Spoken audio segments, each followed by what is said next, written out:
Good evening, everyone. I think we'll get started. Good evening, and thank you for joining our virtual conversation tonight on learning and recentering Indigenous, Black, and Brown experiences.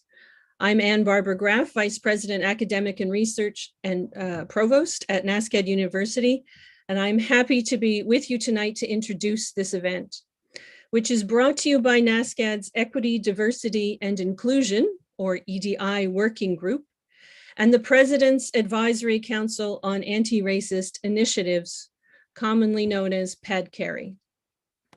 Coming out of NSCAD's academic plan, Opportunity and Belonging, these initiatives are vital elements of NSCAD's efforts to advance social justice by identifying and removing systemic barriers to participation experienced by some members of our community, and by rebuilding policies, programs, and practices to make our campus measurably more inclusive. For creativity and innovation to flourish, NSCAD must be a place where every member feels like a valued contributor. Key to building a robust creative community is ensuring that we have the most diverse community with us. After all, there is nothing about us without us. One of the ways that we make our community welcoming is to acknowledge with gratitude that NSCAD is in Mi'kma'ki, on the ancestral and unceded territory of the Mi'kmaq Nation. This territory is covered by the treaties of peace and friendship, which Mi'kmaq and Wolastoqiyik peoples first signed with the British Crown in 1725. The treaties did not deal with surrender of lands and resources, but in fact recognized Mi'kmaq and Wolastoqiyik title and established for rules for what was to be an ongoing relationship between nations. And we are very grateful for that welcome. It's now my sincere pleasure to introduce our guest lecturer, our guest conversant for tonight, Dr. Stephanie Hawley. She will lead us through a discussion on how we unlearn, reclaim, and reimagine the world needed for the next 7 generations by examining the experiences and strengths of communities with marginalized identities. Dr. Hawley is a veteran educator and the inaugural equity officer for Austin, Texas's Independent School District. In this role, she promotes leadership development, relationship and community building, and research-based practices to disrupt inequitable educational practices. Most importantly, she leads district-wide efforts to include and build on the strengths of marginalized student and staff groups and communities. As a national and regional panelist and keynote speaker, Dr. Hawley discusses issues about the moral imperative of educational equity, social justice in schools, and the power of community to promote systemic change. And now, Dr. Hawley is here to help NSCAD on its journey to build an equitable and inclusive community. Today's discussion, I hope, will provide invaluable insights and guidance to the activities currently underway by NSCAD's EDI Working Group and PADCARI. It will also encourage us to examine and reflect on the university's current practices, behaviors, and the impacts of our actions. This conversation and ones like it will help us disrupt systemic processes, advance equity outcomes, and help university leaders build trust with those who are least well served by their experiences at NSCAD. Dr. Hawley, welcome to NSCAD University. Thank you, and good evening to everyone. And I just have so much gratitude this evening for this invitation to have a conversation. I appreciate you all turning it from a lecture into a conversation. And I understand I have Sylvia, April, Marissa, and Ashley as dialogue partners tonight. And I hope you are open to just a real conversation. I do have some slides, but we don't have to do all of these slides. We don't have to have PowerPoint poisoning. We can have some time to just really talk, because I see these as opportunities for my learning as well. And so as we move into tonight's conversation, I want to make sure we understand that when we talk about unlearning, that's a process. We have all spent many years learning things, learning ways of being and doing, allegedly so we could be successful. And there are some of the things we need to discard. And then there are ways that we can help to recenter the experiences of people who have what we call marginalized identities. Next slide, please. So one of the traditions that we have in our school district that we started several years ago had to do with making sure everybody was focused and understood that students are our North Star. And so we began most of our meetings, almost all of our large gatherings with "Empower the Children." And this comes from the Maasai warriors in East Africa. And the Maasai see the children as the barometer as to how well the community is doing. And so that question is asked. And I ask all institutions where I do lectures or I speak, I ask people, and how are the children? And sometimes they can tell me, and sometimes they can't, and sometimes those are mixed answers. And so as we begin today, I'd like to ask you, and how are the children in your community? And anybody who wants to raise your hand and share your answer as to, and how are the children? I'd be curious to hear how the children are doing in your community.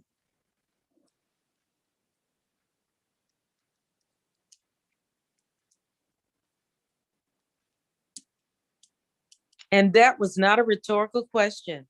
All right, Ashley, looks like I see your hand. Thank you very much. I think the children are uninformed, and I think the children are sheltered. I think that a lot of times in certain areas, the children are fearful and they're unknowing. And I think that the children are also resilient and eager and adaptable. Mm-hmm. And I think that's some of the ways that I would describe the children. All right, thank you. Anybody else? How are the children? And tell us a story about how you know how the children are. Anybody else? Sylvia or April? Mm-hmm. Tell us a story about how you know how the children are doing. So the children are trying to pull the elders into leadership. And I know that they're trying to do that because we've heard their stories, their voices. We've had spoken word representations that talk about why are we experiencing what we're experiencing in this Black Lives Matters movement, that we're responding again, but what the issues that have brought us to that. And we've been able to capture their voices in story and spoken word, in audio, in terms of, digital media. So the children are trying to step up and help us step up to lead, but they are experiencing many challenges against their well-being. Mm-hmm. Thank you. Who else? I see another hand up. Yeah, Marissa and April. Okay, Marissa and April, how are the children? Hi, Dr. Hawley. Thanks for being here. Our students, I think that when we talk about NASCAD, we have to look at the margins of the margins. We have to look at the students who are often obscured by dominant narratives. In my experience in talking with students who are marginalized, they are not doing well. They're lacking resources. Indigenous students require culturally responsive care and are not receiving it. And sometimes this discourse of resilience obscures systemic failures. So yeah, that's how our students are doing when I look at the margins of the margins. Mm-hmm. I love what you brought up there, margins. I always tell people, if you want to know what's going on, look to the margins, right? Who else wants to tell us how the children are doing and how you know?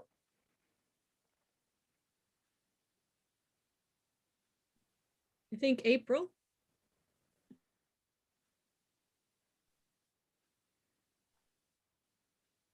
Can you see me? Yes. Okay, perfect. Thank you so much.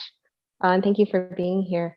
In my experience working with young children and also young adults, I hear their stories, both those that are imaginative and sort of, I think, beyond the adult realm of reality, perhaps, but also those that are very much grounded in their lived experiences. And for me, children are knowledgeable. They hold a knowledge that we often do not recognize and often do not hear or do not quite know how to hear.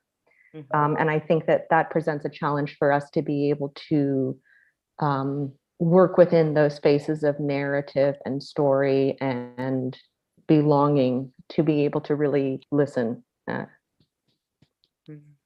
Absolutely. Saul would like to talk. I'm going to try and allow him to talk. 1 second. All right. Saul?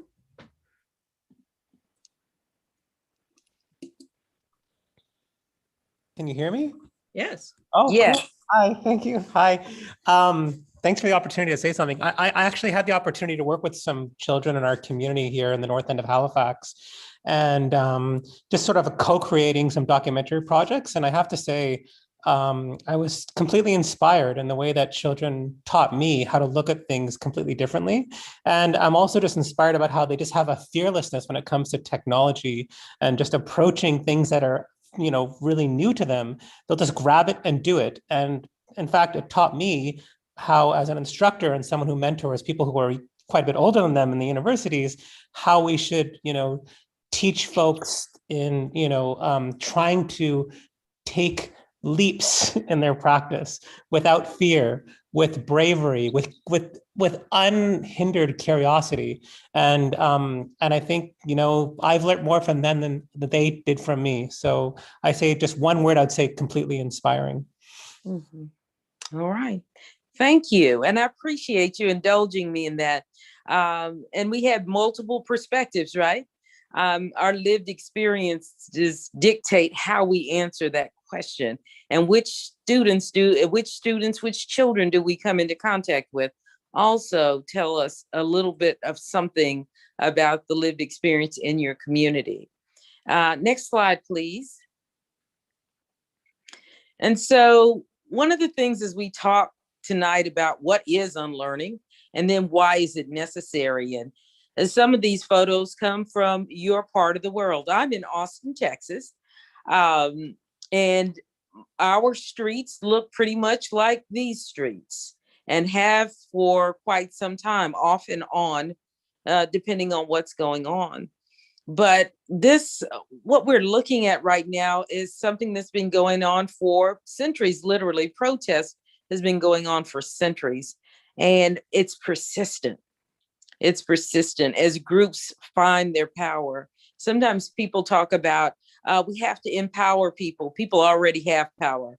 They just find that power, and they usually find that power in community. And as we're talking this evening, what are some of the ways that you've seen people find their power in your community?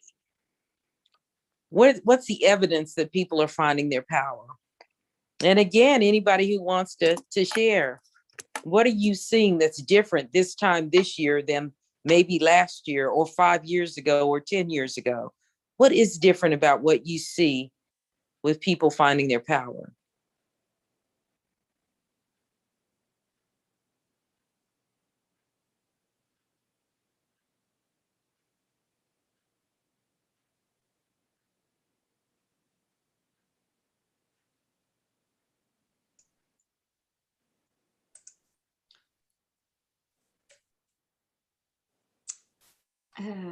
That's a really,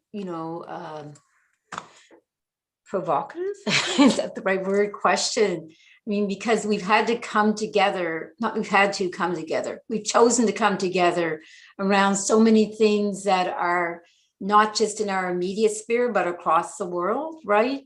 And so when we've been like lobbying and marching together, has, directly, in terms of communities, directly impacted in allies with sister brother communities.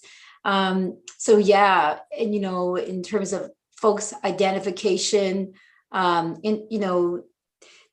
been a number of of really kind of passion point moments that people have stepped up to in terms of like that representation.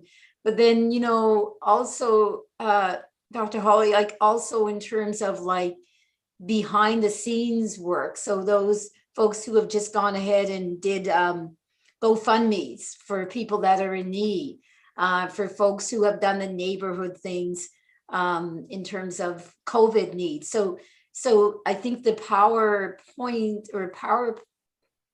the power aspect in terms of agency and what I can do. I think we've seen that. I've seen that very much around me, that, like, as I said, has a local feel to it, but also broader beyond those local neighborhoods, beyond the province, beyond the country. All right. And tell me your name again. Oh, sorry, it's Sylvia. Sylvia. If you're Sylvia, then I have to be Stephanie. I can't be Dr. Hawley, okay? So thank you. So and that's to all of you. That's what's on my birth certificate is Stephanie. And sometimes funny letters get in the way of real connection. And I know other people on this call have funny letters in front of their names too, but Stephanie works. And so thank you, Sylvia. I really appreciate your perspective on how people are finding their power. Other folks, what are you seeing that's different? What are you seeing that's different this time, I should say?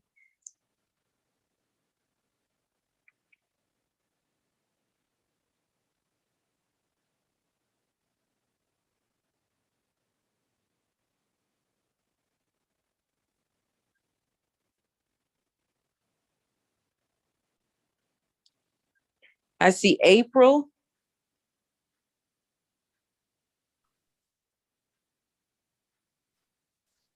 Thank you.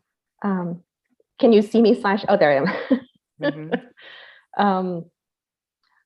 I think I've noticed in my own community or the communities that I frequent is the way in which people have harnessed technology and the visibility that creates, the very important visibility. And so the role of also the media in both obscuring, but also shedding light on injustice and oppression. And so I think that has, in this present moment, has allowed people to do things and make change that wasn't necessarily possible before. Just the way in which the world is connected and networked in ways and that information can be shared so quickly. Mm-hmm. Nice. Charmaine wants to speak as well. Charmaine? Sure. Hello. Hi, Stephanie. Thanks for being Hi. with us. I wanted to say one thing I think that's different about this moment is that Canadian universities have had equity and diversity policies for at least decades. And from my perspective as a Black female faculty member, they've used them just as window dressing, and they have not been enforced. And strategically, they've done things to make them unenforceable.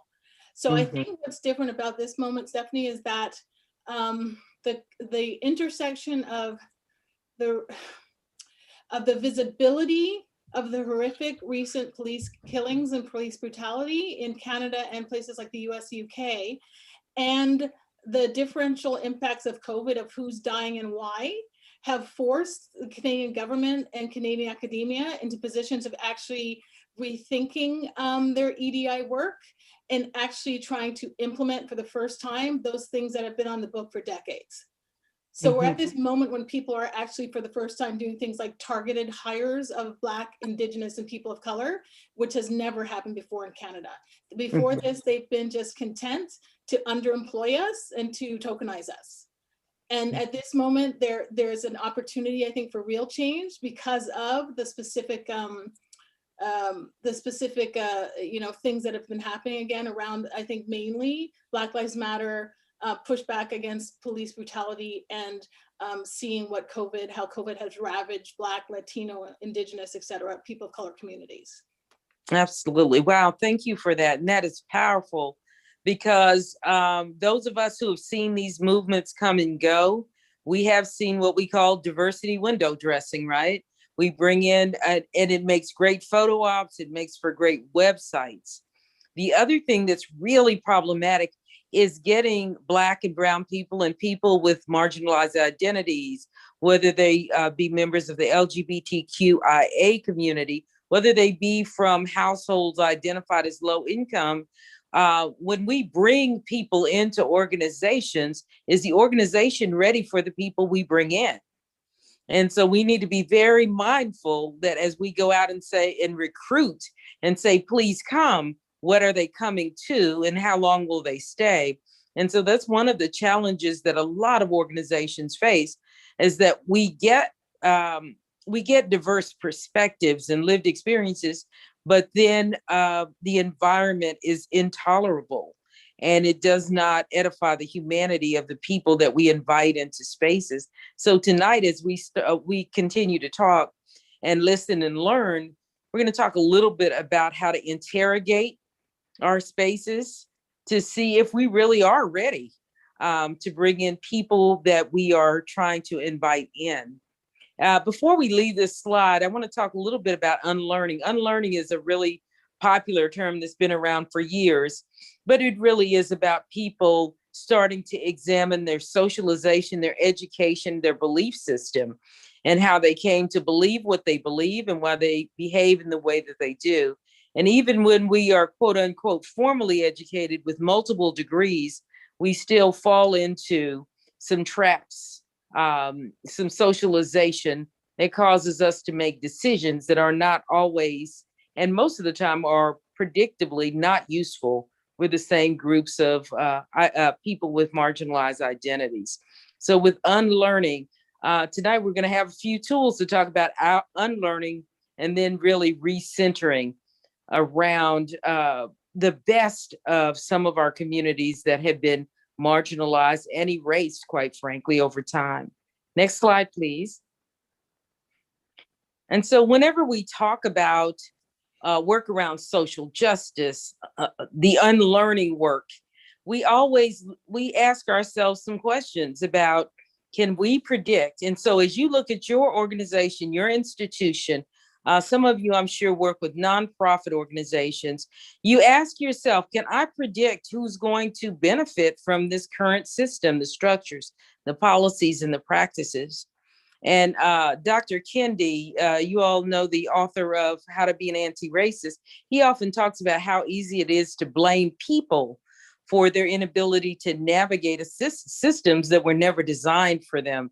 And so part of the real hard work we have to do is to look at the systems that we're a part of. And so we sustain these systems. We may not have built the systems, but we sustain them. And when people don't do well in the systems, a lot of times, especially in education and higher education, we put in special programs, and I call them patio programs. And we bring in support systems. So I want to pause here for a minute to ask you, do you all have any special support systems and special groups and organizations for students that your system doesn't serve well? And anybody who wants to answer can answer. Do you know who the students that you don't serve well, that don't flourish? And then what do you put in place for them? And I see Laura, looks like Laura's hand is up. Go ahead, Laura. Hi, my name is Laura. I'm the president for the student union here in NASCAD.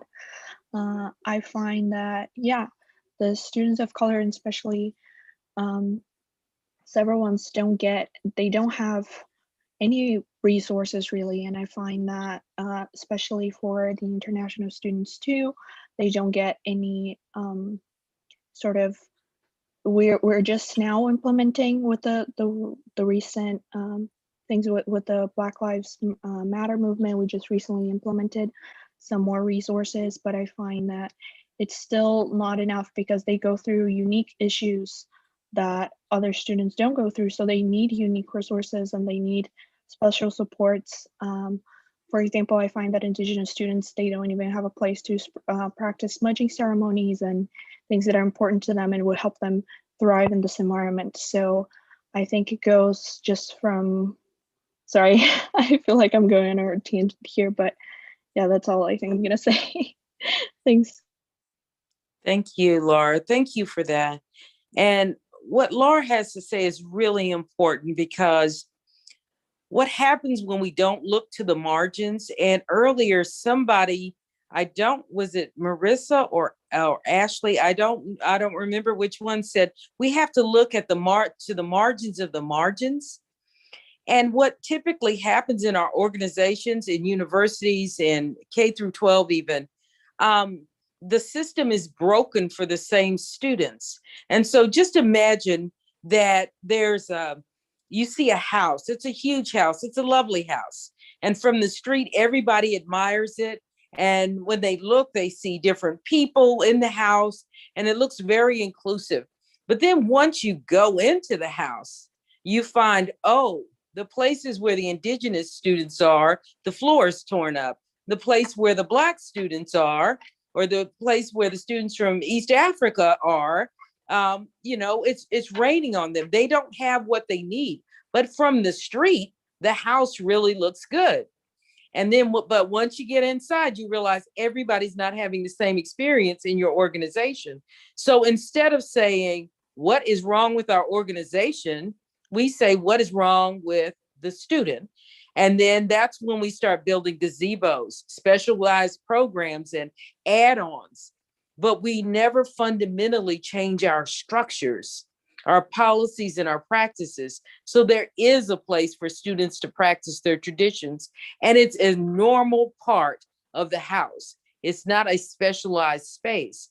The other thing that we do that's really problematic as we're trying to unlearn is we get grant money. I don't know about you all, but most organizations I've worked with, they get grant money and they do special things for a short period of time. And then when the money is gone, the program goes away for whatever group it was that the system refused to change for.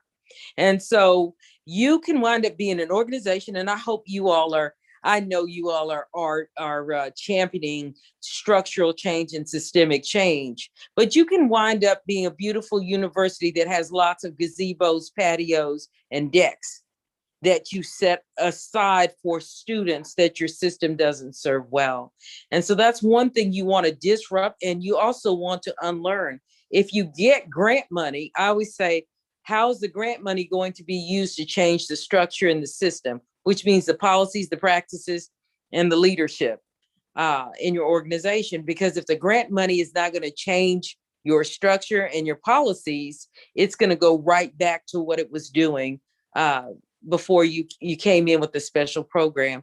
And under that assumes that there's a deficiency in the student and not a deficiency in the system.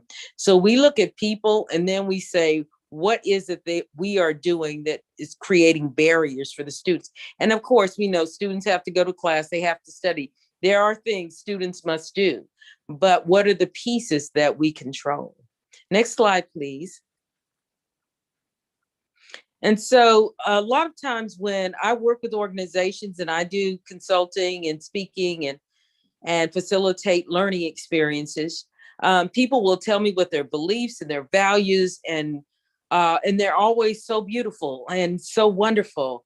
But then I always look at the data, and I look at the results. And as you look at this particular slide, you should just know that no matter what stories we're telling ourselves, if you tell me that the children are doing well, then and I look at your results, and it looks like I can predict which of the students in your community can read, which ones are going to drop out, which ones are going to go on to stellar universities. Your results tell the story of who you really are. And it all comes, it's called a results pyramid. You can see the group that originated this results pyramid, but that black platform that's between actions and beliefs, that's your culture. And so you can have a lot of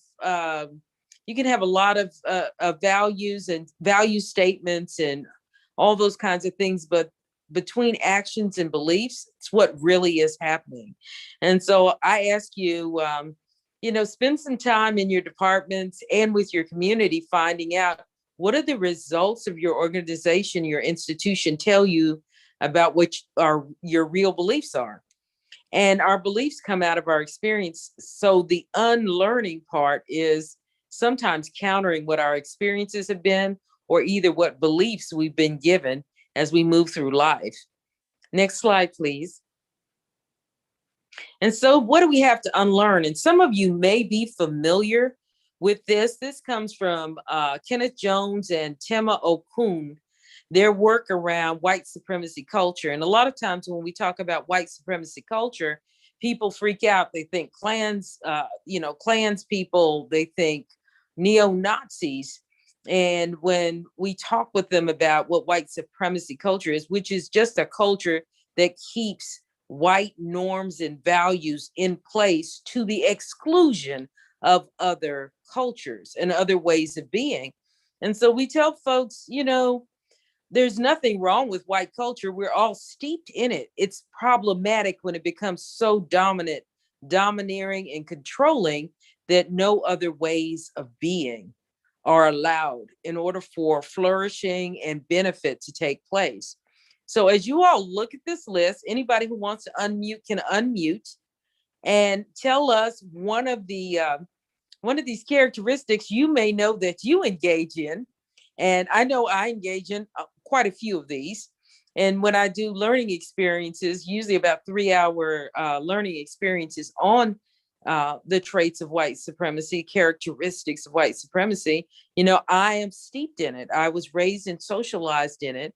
And in a lot of ways told this is the normal way to get things done and to be competitive. So anybody who feels brave and wants to talk about, yep, that's probably me. I probably engage in that behavior. And so I'm going to give you a few minutes for you all to be vulnerable if you want to be. So go ahead. And I see Solomon, it looks like.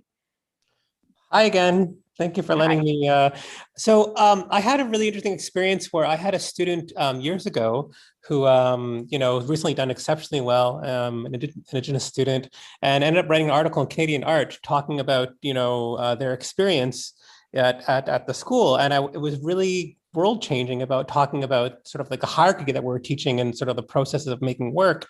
And it really sort of, I thought here I was, trying to be progressive in the way that I was teaching, but I was completely called out in the way that the sort of culture of a media production was being taught in my classrooms. And I'm really grateful for, what they said in this publication about how certain people make work versus, certain communities make work versus the way that institutions make work. And I'm still, frankly, to be honest, struggling and trying to figure out how in university we can sort of reconfigure that, because it really is endemic in the way that we sort of, grade and we hierarchize production. So anyway, I learned I'm really grateful. And I reached out to this student who's actually a friend of mine saying, thank you. And I know the work that I have to do as someone that is leading this class. And I'm still figuring out what that work, what to do. But yeah, absolutely, completely called out on the hierarchy of production and the way I was teaching. So yeah, thank you for that. That does take some vulnerability. Also know that I talk to people about not call out but call in. You get called into your humanity, right?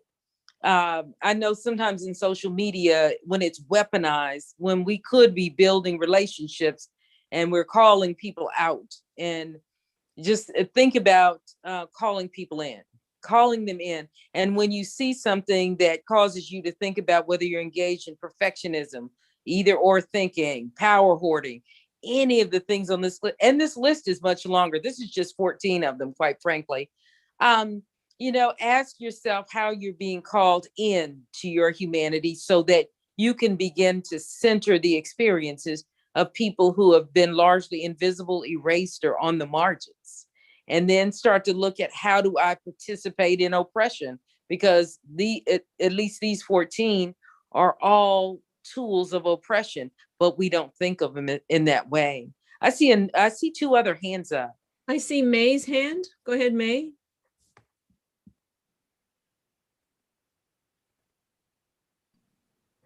Hello. Hello.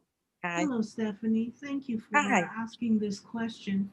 I have to say, quantity over quality is something that I am subservient to because no one is listening any longer. And I had 28 students in my class, and the students told me this is too many. And I spoke up, but no one is listening. In face to face, you wouldn't have that in a studio course. And so our system still is not working. And I don't know how to change it. Thank you for that. Thank you.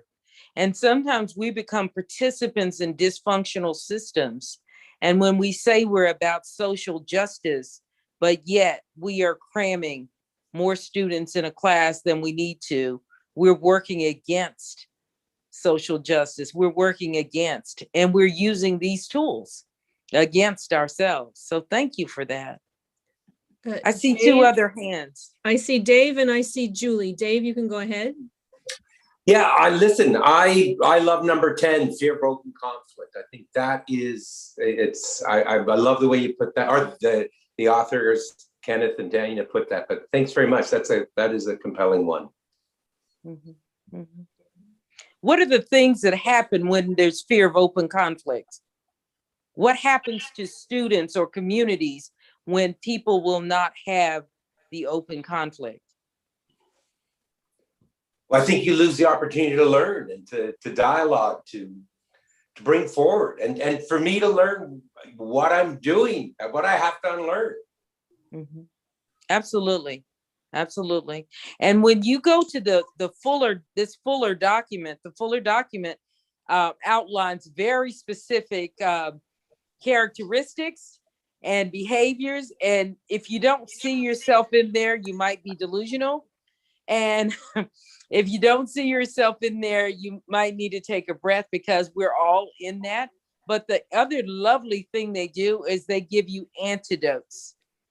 They give you a way to disrupt your own thinking and your own behaviors. So I hope you all will have that opportunity to read this fuller document. It's been around for about 20 years, and I'm sure some of you have seen it. I see a couple of other hands, and I'm looking at the clock. So can we take two more and then move forward, if you all are okay with that? Sure, it will be Julie and Excel. Hi, Stephanie. Hi. It's Julie. I definitely identified with a lot of these traits, and I'm working to sort of unlearn them. And the challenge for me is recognizing that there feels like there's a bit of dissonance between trying to challenge white supremacy in the classroom and to teach different values than these, while also still feeling the pressure of performing these in terms of, like, you know, as a young faculty. So, yeah, thank you. Absolutely. Thank you. And do know that you can't challenge white supremacy culture in yourself or in your institution without being in community with other people to hold you accountable. And then also to begin to push your organization from the inside out. So never try to dismantle white supremacy by yourself in any form or fashion. It just waits for you to come up there and you'll be destroyed. So let's take one more and then we'll move on to the next slide. Hi, Stephanie. I'm Excel. I'm a fourth year student at NASCAD. One thing that I've noticed is the main institutional bad habit I've noticed is there's a tendency of not meeting where people are at, and faculty tend to have this problem and to forget that the way knowledge is produced caters to the producer. And if we think about how knowledge majority is very Eurocentric, and that is also so soft colonialism, and we can see that how laws and science and art and even tourism caters to the global north. It's kind of similar to where knowledge is coming from and where what mouth it is coming from. because in a lot of things that I've noticed is that not just the supremacy of thought, but the supremacy of feelings as well. Mhm. Because there's a thing, people who monopolize certain topics such as decolonization, queerness, feminism, and all topics underneath the sun usually come from a specific class, a specific gender, and a specific race. And all of those things that are produced caters to the producer. Thank you. Well said. Thank you so much. You really understand this. You really understand that it is difficult to decenter when you're not paying attention to the mindset, right, of the producer. Thank you for that. Next slide, please. And so one of the things I want to share with you with the time we have left has to do with, so what are the tools to uproot? First of all, you have to know what you're uprooting. Oftentimes people want to have social justice, but they want to use one of the tactics that are on the previous slide to try to uproot injustice and racism and homophobia and all of the isms and problems that we have. And I love this. This is one of my favorite quotes by Audre Lorde, an amazing writer, queer writer that just did phenomenal work, 60s and 70s, 80s as well, to just open our eyes to different perspectives. And so if you don't know what the obstacles are in your organization, what's creating the injustices and the inequities, then you'll just keep doing things, right, that are doubling down on your problem. And so as we move to the next slide, I want you to keep in mind that there are tons of tools around, but one of the sets of principles I think are most important, and some of you may be familiar with the People's Institute for Survival and Beyond. They've been around for probably about 40 years now, or maybe a little longer in some capacity, but they're a grassroots organization founded in New Orleans, but they do work all over the country. And over their more than 40 years of work and experience, there's a beautiful gentleman named Ron Chisholm who developed these principles within community, with community, and with communities, and they call this undoing racism principles. And sometimes when I share these, people want to know, but what about all the other issues and problems? And I say, well, if we tackle race, everything else will be a piece of cake. Race is one that's pervasive for centuries, and many of these principles can be applied to any group that's marginalized. And so, and I'm not going to, and you have the link to this as well, where you can actually see how critical it is for people to analyze power. If you are in any space, you need to look around and see who has agency, who has power. And the student who just spoke, who said, who talked about the producers, right? The producers. And so the analysis of power will help you as an organization figure out where are you inadvertently creating problems for students, for marginalized groups, and which groups have power. And I often ask the question in organizations, what color is power in your organization? And so I look at your president, I look at your provost, I look at everybody who pulls the levers of control and does resource allocation. And so color doesn't tell you everything, but you do learn something about the mindsets of the people who put people in power as well. And then developing leadership. Leadership has to be purposely developed to disrupt injustice and inequities and white supremacy behaviors as well. Without leadership development, everybody's just got the nice words. And most institutions have all the words, right? We have all the things, all the concepts, but then the problem comes when we start to try to build that bridge between the research and then the actual doing of the work. I have a colleague here in Austin who says, his name is Babu Blakes. He's also a musician, a rapper, and an artist. And he says the language of equity is not the labor of equity. And so people can not do, but we can talk a lot about social justice and equity. Next slide, please. And so as you look at these three around gatekeeping and identifying and analyzing the manifestations of racism in your organization, and then learning from history. History is so crucial, and that's why I was excited when I first talked to Ann Barbara. She told me you all do. You do the land acknowledgement. You start with your history. And it's really crucial because the major way that we erase people in North America or globally is we just don't acknowledge their history. We just act as if the European history started with Europeans.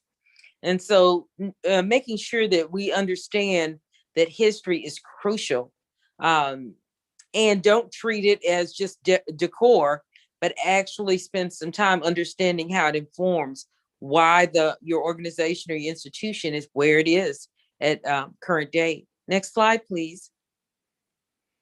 And then maintaining accountability. I just shared that you will not be able to disrupt, unlearn without being in community and having the people who are most marginalized in your community hold you accountable.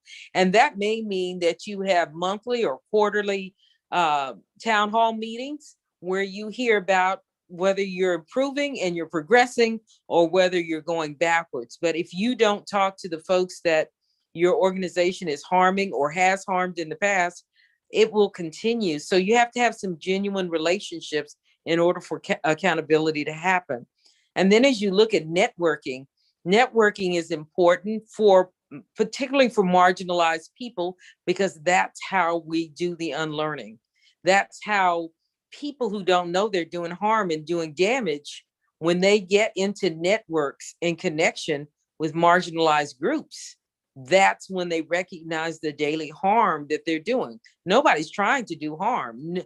There's no one in your organization that gets up and says, let me see if I can put 28 students in a studio class that under normal circumstances would not exist. But that's actually happening. You just heard May say that that's actually happening. So those of you who are on this call and heard that, you have to be held accountable because you now have some new people in your network. You have this shared experience this evening. And so we want to make sure that you don't use this as an exercise, but reach out to May and find out how you'll disrupt that practice of doing some things during quarantine/pandemic that wouldn't happen under normal circumstances. Next slide, please. And so sharing culture, and that's what we just heard, right? About teachers who are teachable and can be coached and can learn from other cultures. And when you learn from other cultures, this is how you move, and it's not to move Eurocentricity to the margins. That's not the point. The point is to make the center bigger. You make the center bigger when you learn other cultures, you learn other ways of being and doing. We started this talk today with How Are the Children, a practice by the Maasai in East Africa. That's a cultural sharing that we could all share. You don't have to be Maasai to share that particular tradition. As I said, we opened many of our meetings at Austin Independent School District with "And How Are the Children?" And it only takes a minute, and it slows everybody down and gets people focused. And when you learn the way people make art, make meaning, it changes the way you teach and the way you interact with the world. And the last two are extremely important because they're invisible and we don't normally talk about them, but internalized racial inferiority. And children get these messages early as to who's valued and who's not. It may not be spoken. And some people often, when I do learning experiences, will say, I love everybody. I was raised to love everybody and I'm colorblind. Well, that's not true. We all see color. And the problem is, if you think there's something wrong with the color of someone, and then you begin the defensiveness. And children learn very early on, again, who's valued. And as teachers and professors and parents, we teach children those lessons. And then, unfortunately, children also get the sense that their skin color may make them superior. Because if you if you only see white children, white students in programs for gifted and talented, or in any kind of advanced programming, you assume if you're white, after a while, and you've seen this for 12, 13, 14, 15 years, you start to make some assumptions that may not be articulated, but you carry yourself in a way that indicates that you may think that you don't understand the history or the culture. And so we wind up making one another ill. And you all have the ability to disrupt that. And so these principles, these undoing racism principles from the People's Institute for Survival and Beyond, can help you begin to ask hard questions when you're in meetings, ask hard questions when you're teaching in the classroom of yourself first.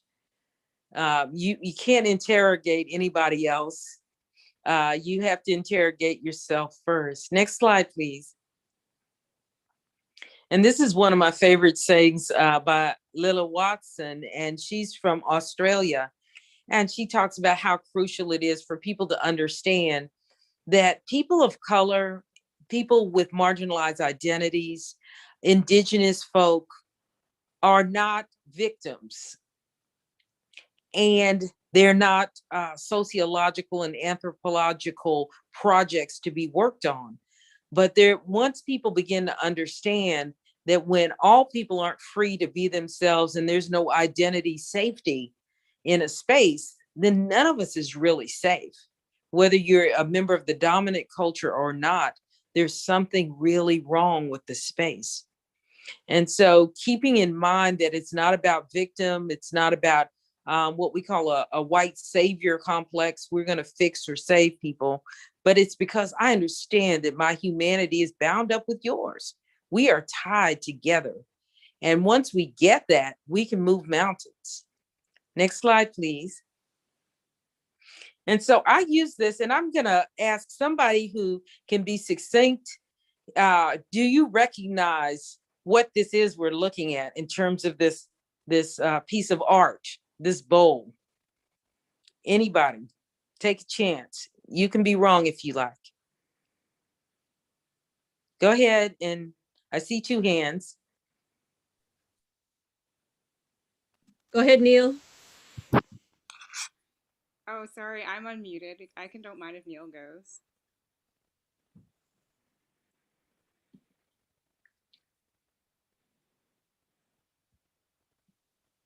Neil, can you speak?